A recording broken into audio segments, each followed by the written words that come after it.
Mein Kampf, meaning My Struggle, is Adolf Hitler's 1925 autobiographical manifesto written during his imprisonment after his failed 1923 Munich coup. It outlines the ideological foundation of National Socialism and presents Hitler's racial ideology, emphasizing the supposed superiority of Germans, especially Nordic and Anglo-Saxon types, and his deepening hatred toward Jews and other minorities. He details his shift from early tolerance to militant anti-Semitism influenced by his experiences in Vienna and anti-Semitic media. The book's central theme, the Jewish peril, imagines a Jewish conspiracy for world domination. Hitler wrote, "The personification of the devil as the symbol of all evil assumes the living shape of the Jew." Hitler blamed Germany's failures, especially the 1918 defeat, on Jews, communists, Marxists, and the Weimar Republic's parliamentary system, all of which he saw as interconnected and corrupt. Mein Kampf promotes the idea of Lebensraum,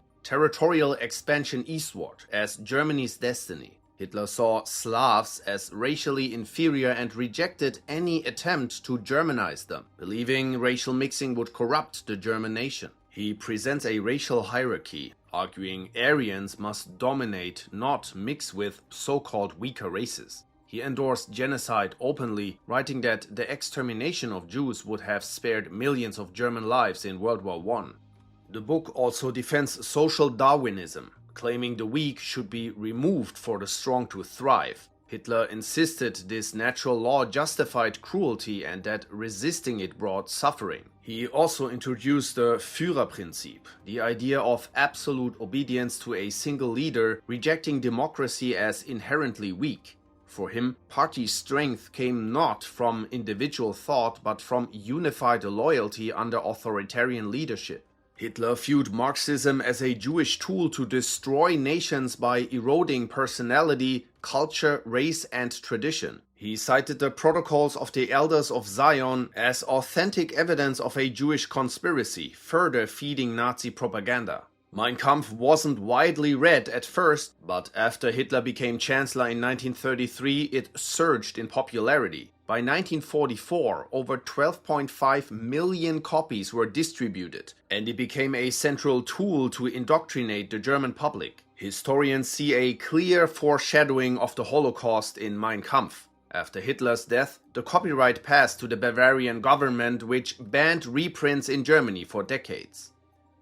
The Protocols of the Elders of Zion is a fabricated document created by the Russian secret police based on older anti-Semitic sources and heavily plagiarized. First published in 1903 in Imperial Russia, it was translated and spread internationally, fueling belief in a global Jewish conspiracy. Although it was exposed as a forgery, it continued to gain traction, especially in Nazi Germany, where it was presented as fact to schoolchildren starting in 1933. The text claims to record secret meetings of Jewish leaders, the so-called Elders of Zion, who allegedly conspired to dominate the world by manipulating politics, economics, media, and religion. The book outlines 24 so-called protocols detailing this supposed plan, which includes abolishing constitutions, promoting autocracy, creating economic crisis, controlling land and debt, inciting worker revolutions, and subverting morality to destabilize societies. It presents Jews as masterminds behind capitalism, communism, revolution, and war, aiming to enslave non-Jews, called Gentiles, by using monopolies, debt, and propaganda. It calls for the destruction of religion and aristocracy, promoting a materialist worldview in which people are governed through fear, consumerism, excessive taxation, poverty, and dependence. The text describes a super government led by a mysterious ruler, the King of the Jews, with absolute power. He would subdue all nations, control the press, suppress religion, and re-educate the population while remaining unseen. The book insists that violence, not reason, is the most effective way to control humanity and that liberty, equality, and democracy are illusions meant to pacify the masses. The text became one of the most influential texts of modern anti-Semitism among Holocaust deniers, neo-Nazis, and conspiracy theorists. Henry Ford republished it in the Dearborn Independent under the title The International Jew, further spreading its influence.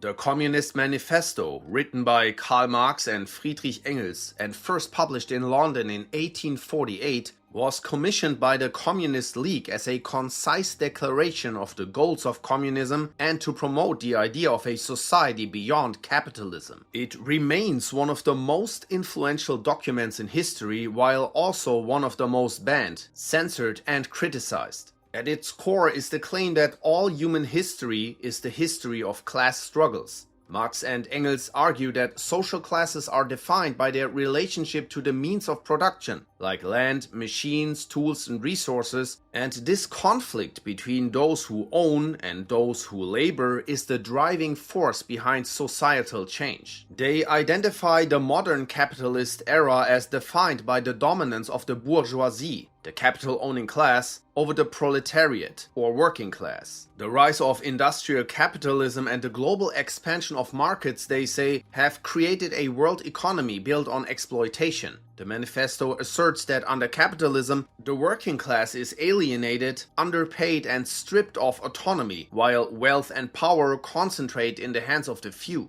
It describes capitalism as inherently unstable, predicting its eventual collapse through the global unification of workers. Marx and Engels see this as the precondition for revolution, which would eventually usher in communism and a classless society.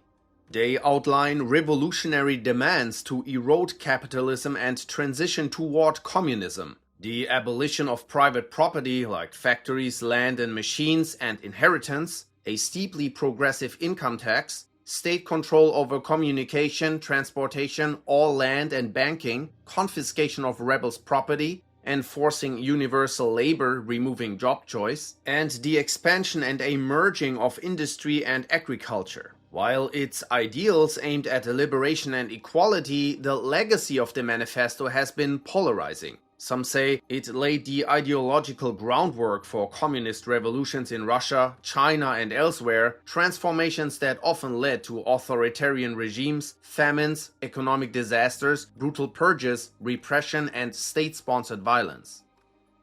The Turner Diaries is a novel by William Luther Pierce, founder of the white nationalist group National Alliance. Regarded as one of the most dangerous texts in modern American history, it has earned a reputation as the most hateful book ever written. Structured as a fictional diary, it serves as a blueprint for violent insurrection rooted in white supremacist ideology, portraying the systematic genocide of non-white populations and Jews in a dystopian future America. The narrative follows Earl Turner, a member of a militant organization waging war against a federal government controlled by Jews and corrupted by racial integration. The group eventually seizes territory in California and establishes a brutal white ethno-state governed by fear and violence. The story culminates in the complete annihilation of the old world, using nuclear weapons to destroy cities and rival nations as well as white race traders, followed by the creation of a new global order ruled by whites. The Turner Diaries directly influenced white nationalist movements and helped popularize the idea of a looming white genocide. Its reach extended well beyond fringe circles. It inspired the assassination of radio host Ellen Berg in 1984, played a role in the ideological development of Timothy McVeigh, who used it as a model for the 1995 Oklahoma City bombing, and influenced the 1999 London nail bombings. The Prince, written by Niccolò Machiavelli in the 16th century, is a ruthless manual for new rulers on how to seize and maintain political power. It abandons morals and religious ethics, instead emphasizing ambition, self-preservation, and opportunism. Machiavelli says that a prince must prioritize stability and control above virtue, suggesting that evil, when wielded decisively, is politically necessary.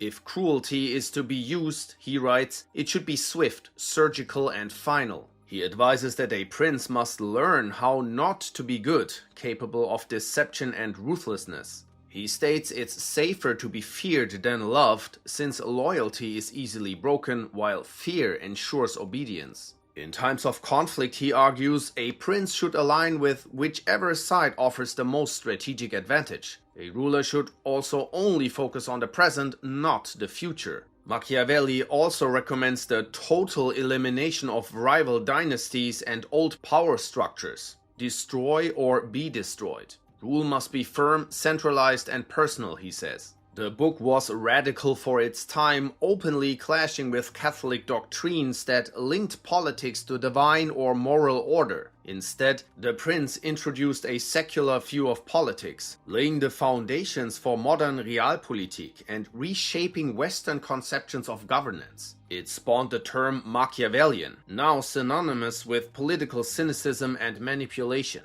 Its moral advice influenced dictators and politicians from Napoleon to Stalin and modern autocrats, justifying deceit in governance.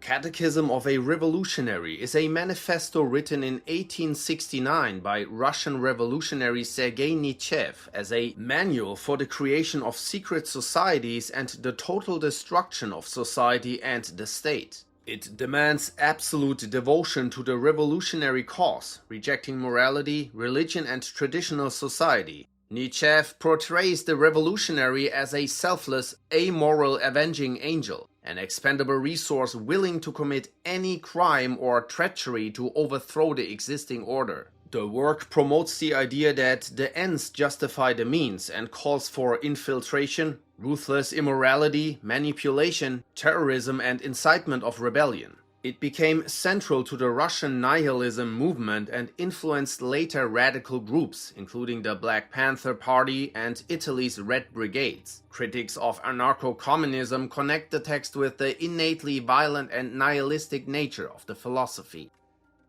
Qutb's Milestones. This manifesto by Egyptian Islamist Said Qutb argues for overthrowing un-Islamic governments to establish a global caliphate. Qutb denounced democracy, capitalism, socialism, and the West as evil and morally bankrupt, advocating Islam is the sole valid system. The text calls for an elite vanguard group to lead a global Islamic revival through preaching and necessary violent jihad to abolish all non-Islamic institutions. He writes this jihad must be offensive, aiming to impose Sharia law worldwide, which Qutb described as true freedom. It rejects coexistence with non-Muslim systems, urging believers to embrace hardship, superiority, and martyrdom. Influenced by Lenin's vanguard model and possibly European fascism, the text views Jews and Christians as polytheists and accuses world Jewry of plotting global domination. Though initially a bestseller and hailed by some Islamists, the text was criticized for extremism and takfir, meaning that mainstream Muslims aren't actually Muslims. It inspired Al-Qaeda, ISIS, and other extremist groups, shaping 21st century terrorism. The Jewish State was written by Theodor Herzl in 1896. It's a foundational Zionist text proposing a modern solution to anti-Semitism through the creation of a sovereign Jewish homeland. Herzl argued that Jewish persecution in Europe would only end with statehood, proposing either Argentina or Palestine. He rejected gradual Jewish immigration as unsustainable without legal sovereignty, seeking official approval from global powers. While he envisioned coexistence and equal rights under secular governance, he also acknowledged that Jewish immigration would provoke native resistance. His predictions came true with the Arab Revolt of 1936–39 following mass Jewish immigration. The book inspired militant Zionist movements like Lehi, Irgun, and the now-banned Kach Party, plus the eventual founding of Israel, a development that brought both relief to Jews and suffering to Palestinians, fueling ongoing conflict. Zionism is seen as highly controversial nowadays, even within some Jewish communities. Its vision of Jewish statehood is seen as dangerous by some critics who argue it justified colonial displacement and entrenched a divisive nationalist ideology. The White Man's Burden by Rudyard Kipling is an 1899 poem urging the United States to colonize the Philippines, glorifying imperialism as a moral duty of white nations to civilize non-white peoples. Rooted in racial superiority, it characterizes colonized peoples as half-devil and half-child, and imperial conquest as a noble sacrifice, framing Western dominance as a cultural necessity. Kipling offered it to Theodor Roosevelt to support US expansion, aligning it with ideas like manifest destiny. Though once used to justify empire building, the poem has long been criticized as a racist rationalization for exploitation, cultural erasure, and genocide under the guise of civilizing missions. The poem is also tied to broader colonial literature like Progress and Poverty by Henry George or The Clashes of Civilizations by Samuel Huntington. Some say it has influenced neoconservative and capitalist imperialist policies post-Cold War. The Wretched of the Earth is a 1961 text written by philosopher Frantz Fanon with a focus on anti-colonialism and third world liberation. Rooted in the just fight against oppression, it argues violence is the only tool to overthrow colonial powers and that revolutionaries should seek help from criminals to achieve their goals. Fanon's ideas influenced armed liberation movements across Latin America, the Middle East, and Africa, like Algeria's war, which cost over 1 million lives, and inspired revolutionary groups like the Black Panthers. But its endorsement of violence also fueled brutal insurgencies and post-colonial dictatorships. Its call for bloodshed made it a manual for radical struggle, not just a critique of imperialism. Quotations from Chairman Mao, or The Little Red Book, is a collection of statements by Mao Zedong, compiled between 1964 and 79. It quickly became one of the most widely printed and distributed books in history. The book was central to the ideological campaign that swept China from 1966 to 76 during the Cultural Revolution. The Little Red Book served as a tool of mass indoctrination. It condensed Mao's interpretation of Marxism-Leninism-Maoism, addressing topics such as discipline, anti-imperialism, unity, class struggle, revolutionary violence, and the need for ideological purity. It advocated for unflinching self-sacrifice, militant loyalty to the Communist Party, and the importance of continuous revolution through struggle. Iconic lines such as "Political power grows out of the barrel of a gun" and "A revolution is an insurrection, an act of violence by which one class overthrows another," were used to mobilize violent action. From 1965 onward, billions of copies were printed.